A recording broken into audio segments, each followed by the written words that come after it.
चालाक लोमड़ी और बाघ की दोस्ती।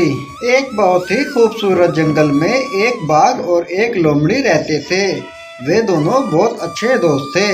बाघ का नाम गोलू और लोमड़ी का नाम बोलू था।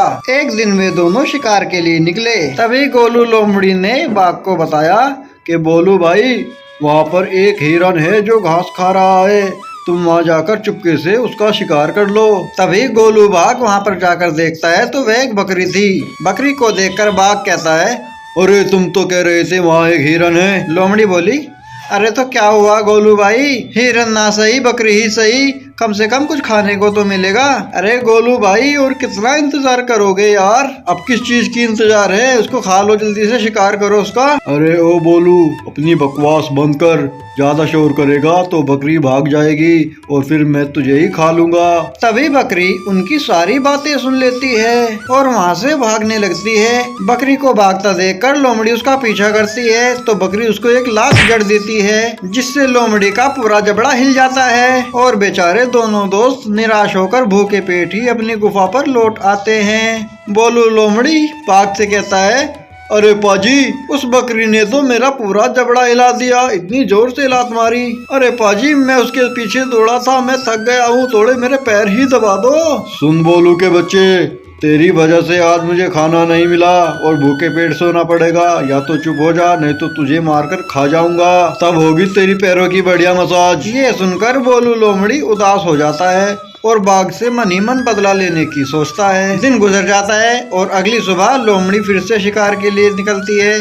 देखती है कि कहीं कुछ मिलता है क्या नहीं, तो उसने देखा एक भालू और हिरन वहाँ पर खड़े हैं। उन्हें देखकर लोमड़ी का शैतानी दिमाग काम करता है और मन ही मन कहता है, आज उस बाघ के बच्चे को अच्छा मजा चखाऊंगा। लोमड़ी बाघ के पास जाता है और कहता है, अरे बोलू भाई, मैंने देखा है एक जगह पर हिरन खड़ा है, वहाँ जाकर तुम शिकार कर सकते हो, आज मजा आ जाएगा दावत उड़ाने में। ये सुनकर गोलू और बोलू दोनों शिकार के लिए जाते हैं, लेकिन लोमड़ी बाघ को भालू के बारे में नहीं बताता। बाघ हिरन को पकड़ने के लिए उस पर हमला करने के लिए जाता है। जैसे ही बाघ हिरन के ऊपर हमला करने वाला होता है तो वहाँ पर तुरंत भालू आ जाता है और वह भालू बाघ को जड़ जड़ के तमाचे जड़ता है और उसकी होश ठिकाने आ जाते हैं। ये देखकर लोमड़ी बड़ी खुश होती है। आज फिर से दोनों बेचारे खाली पेट अपने घर की तरफ दौड़ने लगते हैं। भालू के चाटे पड़ने के बाद बाघ के जबड़े के अंजर पंजर ढीले हो जाते हैं और वह दर्द के मारे खूब रोता है। अरे मर गया, अरे मेरे सारे दांत हिल गए, भालू के चाटों ने तो मुझे दिन में तारे दिखा दिए। बाघ की ये हालत देखकर लोमड़ी बाघ को कहती है, अरे क्या हुआ बाघ भाई, आज लगता है मजा आ गया आपको, भालू के चाटे अभी तक याद आ रहे हैं शायद, मुझे लगता है ऐसा ही है कुछ। बाघ बोला, ज्यादा दांत फाड़ने की जरूरत नहीं है, नहीं तो तेरी बत्तीसी निकाल कर हाथ में रख दूंगा। अरे बाघ भाई, बुरा मत मानो और आराम से सो जाओ, कल सुबह फिर शिकार पे जाना है, मैंने भी कई दिनों से कुछ नहीं खाया। शिकार, वो भी इस हालत में? अरे तुम्हारा दिमाग खराब हो गया है क्या लोमड़ी? अरे बाघ भाई, अगर मैं शिकार कर पाता तो भला तुमसे क्यों कहता। लोमड़ी घायल बाघ को देखकर बड़ा परेशान हो जाता है कि अगर ऐसा ही चलता रहा तो भूखे मरने की नौबत आ जाएगी। तभी लोमड़ी को कुछ दूरी पर एक कुत्ता नजर आता है। लोमड़ी के तेज दिमाग में फिर से एक आइडिया आ जाता है। वह तुरंत बाघ के पास जाकर कहता है, अरे बाघ भाई, शहर से एक कुत्ता आया है, चलो यार उसी का शिकार कर लो। बाघ बोला, अरे क्या तुम्हारा दिमाग खराब हो गया है, अब कुत्तों का शिकार करना पड़ेगा हमें। फिर कुछ सोचकर बाघ कहता है, अरे तो तुम ऐसा करो, उस कुत्ते को यहीं ले आओ, आज कुत्ते का ही मांस खाएंगे, चलो कुछ तो मिलेगा। ये सुनकर लोमड़ी कुत्ते के पास जाती है और कुत्ते को देखकर उसके पास उसका हालचाल जानने के लिए खड़ी हो जाती है और कहती है, तुम कहाँ से आए हो, यहाँ के तो नहीं लगते। तब कुत्ता कहता है, मैं शहर से आया हूँ, मेरा मालिक मुझे बहुत परेशान करता था, इसलिए मैं वहाँ से भागकर आ गया हूँ। ये सुनकर लोमड़ी बोली, अच्छा किया भाई, अच्छा किया जो तुम यहाँ चले आए, तुम मेरे साथ चलो मेरे घर पर, मैं तुम्हारी खूब सेवा करूँगा और तुम्हें खूब अच्छी तरह से खाना भी दूंगा। कुत्ता लोमड़ी की बातों में आकर चल देता है और मन ही मन सोचता है, आज तो मजा आ जाएगा, नया घर मिलेगा और अच्छा अच्छा खाना भी मिलेगा।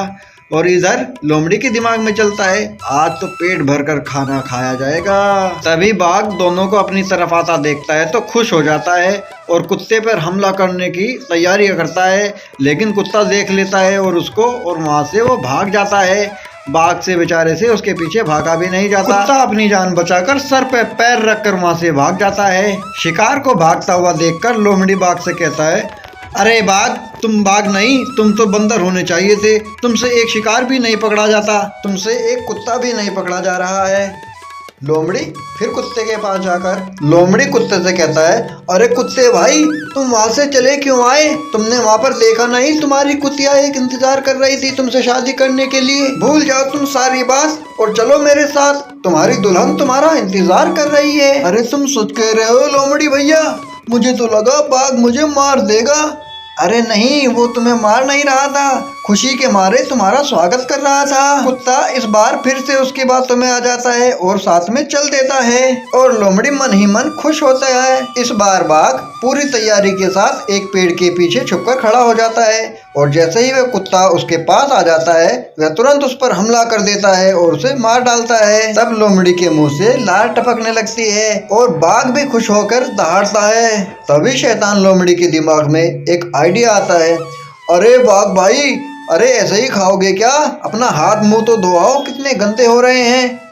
ये सुनकर बाघ वहां से जाने लगता है और हाथ मुंह धोकर आने की कोशिश करता है। मौका पाकर लोमड़ी वहां से कुत्ते को उठाकर चल देता है और मजे से खाने के लिए तैयार हो जाता है और वह उसे खाने लगता है। लोमड़ी अपने आप से कहता है कि आज तो मैंने बाघ का बढ़िया बेवकूफ बना दिया, मजा आ गया। तभी बाघ उसको ढूंढते ढूंढते आ जाता है और उसे खाते हुए देख बाघ को बड़ा गुस्सा आता है। बाघ गुस्से में आकर लोमड़ी के ऊपर भी हमला कर देता है और उसे भी जान से मार डालता है। दोस्तों, इस कहानी से हमें शिक्षा मिलती है कि हमें कभी भी अपने दोस्तों को धोखा नहीं देना चाहिए।